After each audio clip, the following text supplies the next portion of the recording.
This video is going to focus on using weightings on your votes. So specifically, this is weightings per question as opposed to applying weightings for individual keypads.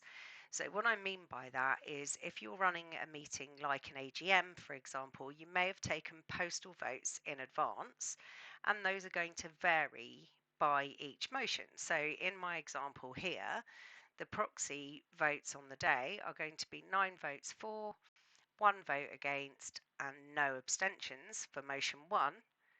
But for motion 2, that varies, and we've got 8 votes for, 2 votes against, and 1 abstention for that one. So what we've got to do is set the system up to know what the postal votes were per individual motion. And it's actually easier than it sounds because you're mostly using Excel to do this.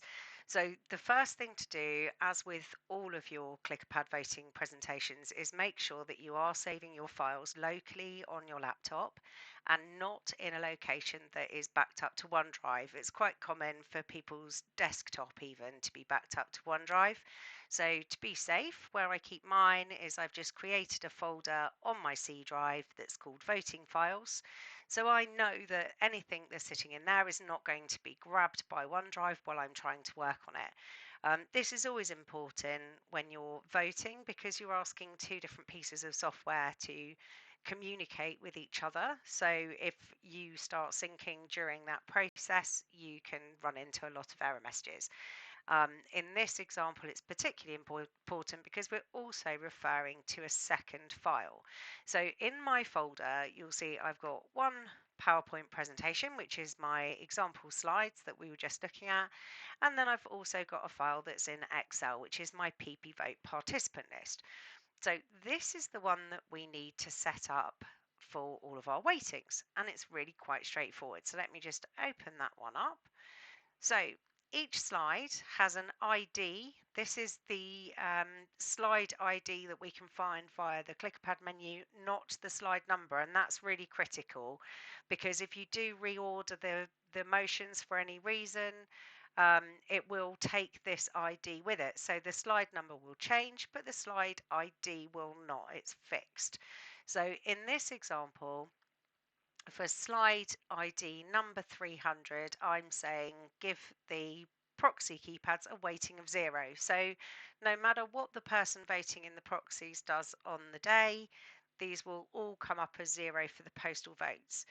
So what the person's going to do that's adding these postal votes into the rest of the data is they're going to be sitting with 3 keypads. The first, they will press 1 on every motion, and the second they will press 2, and the third they will always press 0 to abstain. So all it's going to do is cast this many votes per device. So on this one, it's going to have a weighting of 0, so nothing's going to be added in no matter what they press. But when we get to the first real motion, which is slide ID 379, when they press 1 on keypad number 1, it's going to cast 9 votes for. When they press 2, it will cast 1 vote against. And when they press 0, it's going to have an effect of 0 abstentions for this one. But on the next one, 380, it would abstain once. So I think if we run through and cast some votes, that will all become a lot clearer. But this is a very simple file for you to set up yourselves. The main thing is make sure you're using the correct keypad numbers. So you can see I'm only voting in on keypads 1, 2 and 3. Everybody else will automatically have a weighting of 1. So all of my on the day voters, they will press the button once and it will record 1 vote. So let's go across to our examples and we'll actually cast some votes here.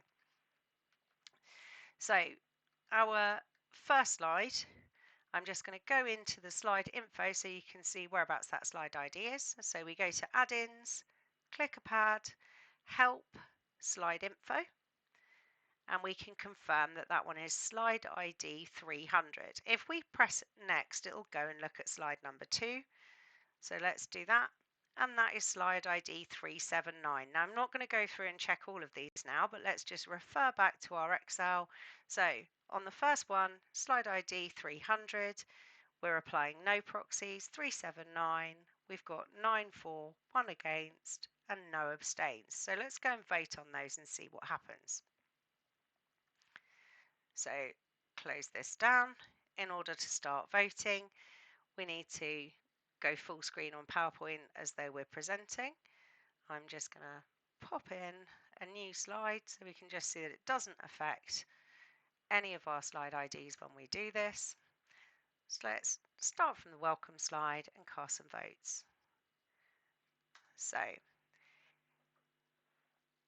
this is our first vote, and just for the benefit of this video, I'm showing the proxy votes on the slide. That's just for illustration. We wouldn't normally do that live, or if we do, we would add that on animation when the voting is complete.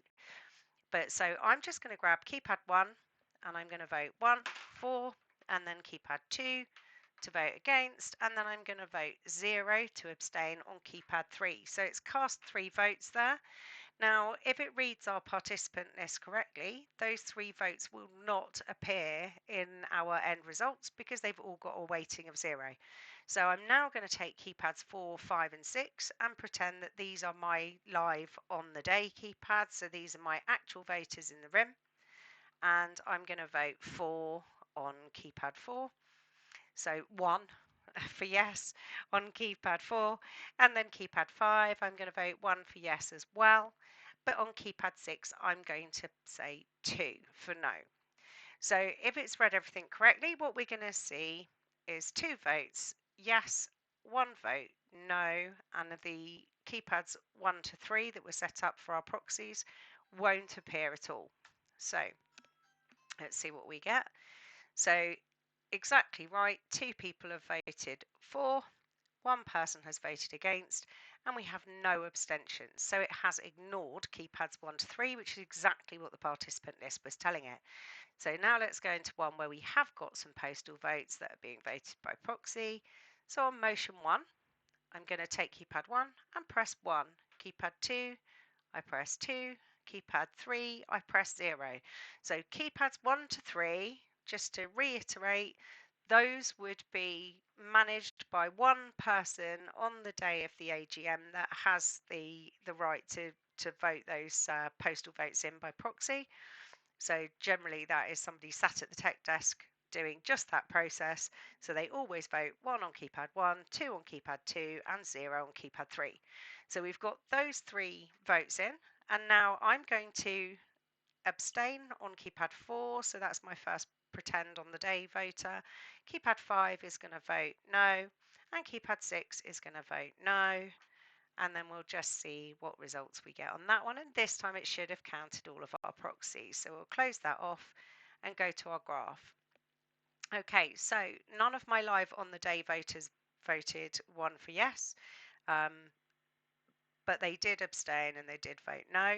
So what we can see is we've got 9 proxy votes that we had loaded in on our spreadsheet. We can go back and double check that. And we've got 1 proxy vote for no, but we had no proxy abstentions, so none of the postal votes abstained. So that is now combining our live audience on the day with our proxy votes. So let's just do 1 more of those. So keypad 1 votes 1, keypad 2 votes 2, keypad 3 votes 0 as normal. And then what I'm going to do is I'm going to abstain on all 3 of my voters that would be in the room, so on 4, 5 and 6, and let's see what we get there. Okay, so our abstention count has gone up to 4, so 1 of those was on our proxies and 3 of those were live on the day, so this is the total. Because everybody that was live on the day abstained, these totals now match with what we had for our postal votes. So that all looks good. Just to reiterate, let's escape out of that one, go back and have a look at the Excel and make sure that that matches with what we've just seen. So weightings of 0 for the first question, which was a test question, then 9, 1 and 0, then 8, 2 and 1. So we can see there that everything's functioning correctly. So this is exactly the way that I would recommend that you work through and test your files.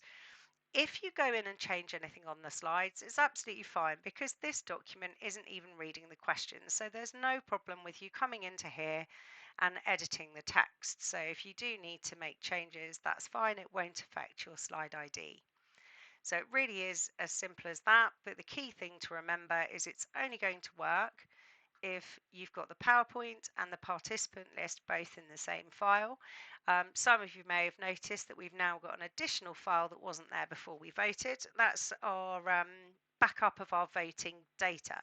So not something that we're going to cover now, but if you were to experience a crash during a voting session and for some reason the PowerPoint doesn't save, that's where this file is really handy. We can load this back in after the meeting. So that's one for a different recording.